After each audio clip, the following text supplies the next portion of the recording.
Troisième vidéo sur la série des paradoxes féminins. Et cette fois-ci, on va parler directement du concept de l'hypergamie, qui est un concept duquel je parle quand même assez souvent, mais qui a tendance, et je le répète quand même pareil, à être mécompris. Parce que généralement, dans l'hypergamie, on se réfère uniquement à la propension des femmes de vouloir sécuriser donc un partenaire qui est de classe sociale supérieure pour pouvoir s'élever donc dans la hiérarchie sociale. En réalité, il n'en est point. Quand je dis il n'en est point, ça ne veut pas dire que ce n'est pas le cas. C'est le cas. Mais ça ne s'arrête pas du tout à ça. L'hypergamie, dans l'absolu, c'est vraiment faire en sorte de se sécuriser un partenaire qui va pouvoir pourvenir à nos besoins, qu'ils soient financiers, émotionnels, psychiques, physiques, sociaux. Tout ça pour vous montrer que c'est une question juste de point de vue. Et l'hypergamie peut être comprise dans pas mal de sens différents.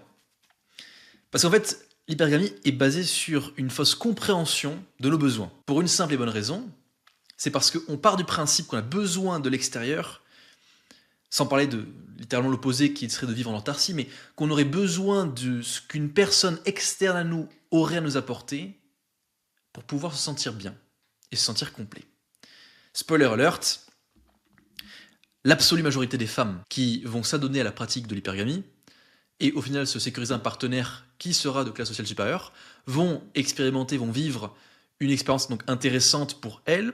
Elles vont pouvoir avoir accès à un lifestyle qu'elles n'auraient jamais pu voir ou duquel obtenir accès, en tout cas par leurs propres moyens, mais ça ne les satisfait pas. Ça ne leur suffit pas. Et elles vont vouloir toujours plus. Plus, plus, plus, plus. Plus, ça veut dire quoi? Ça veut dire, si ça ne satisfait pas, pourquoi pas, en fait, dans la même logique, qui est un petit peu dérangeante, mais qui fait sens quand on se dit vraiment qu'on est dans ce narratif, de aller plus loin, trouver une personne qui peut m'apporter plus. Et là, encore une fois, je répète, je ne parle pas juste de la partie financière, ça c'est même parfois, et à notre siècle, on pourrait dire que ça pourrait être considéré comme secondaire, en tout cas moins d'importance que ça pouvait l'avoir il y a de ça 30, 40, 50 ans.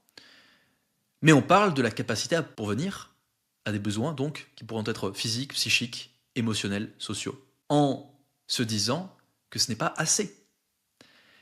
Et ça touche à un point qui est quand même très, très douloureux, qui est que des études aux États-Unis par rapport aux hommes et aux femmes, qui étaient réalisées par rapport à un fait, une question, très simple, c'est un sondage en fait, littéralement. Accepteriez-vous d'être avec votre partenaire, avec une partenaire, disons, qui vous correspond à 80%?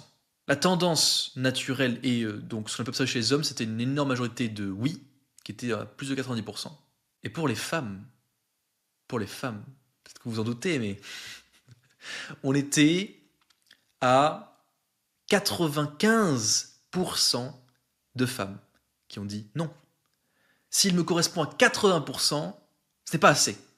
Je veux plus, je veux mieux. Et on pourrait se dire, mais effectivement, la phrase « le mieux est l'ennemi du bien » s'applique mais tellement à cette situation, et c'est vrai. Elle s'applique à cette situation.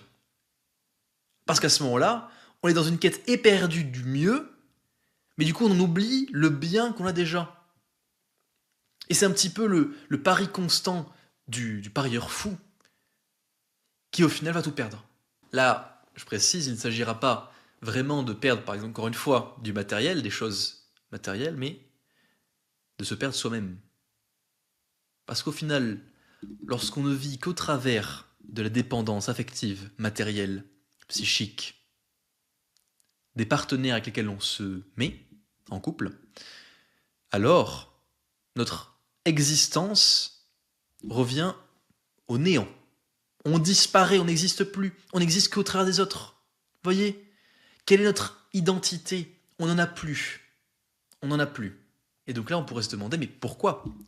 Pourquoi est-ce que, en prenant conscience de ça, en tout cas, s'il est possible justement d'en prendre conscience pour les personnes qui s'adonnent à cette pratique, et qui vont, donc pour le cadre des femmes, ce qu'on disait depuis le début de cette série de vidéos, mais qui vont faire en sorte de développer leurs compétences de séduction dans le cadre d'une forme de manipulation, pour obtenir des partenaires de qualité supérieure, bien supérieure à elles, donc qui auront une valeur perçue cohérente, une valeur réelle faible. Pourquoi faire cela si ça ne nourrit pas? C'est ce qu'on va voir dans la prochaine vidéo. On va en discuter et discuter donc de l'aspect de l'apprentissage de la séduction par rapport aux hommes. Pourquoi ça a été pertinent en premier lieu, pourquoi est-ce qu'on a dû le faire et pourquoi sur nos dernières années, là, on va dire la cinquantaine, soixantaine d'années passées, cet apprentissage s'est fait encore plus nécessaire qu'avant. Et on verra ensuite, bien sûr, la résolution de nos problèmes sur la perception de la valeur perçue, valeur réelle et les implications. Tenez-vous accrochés. Encore une fois, si vous n'êtes pas déjà abonné, abonnez-vous, cloche de notification et continuons ensemble à plonger dans le gouffre du paradoxe féminin.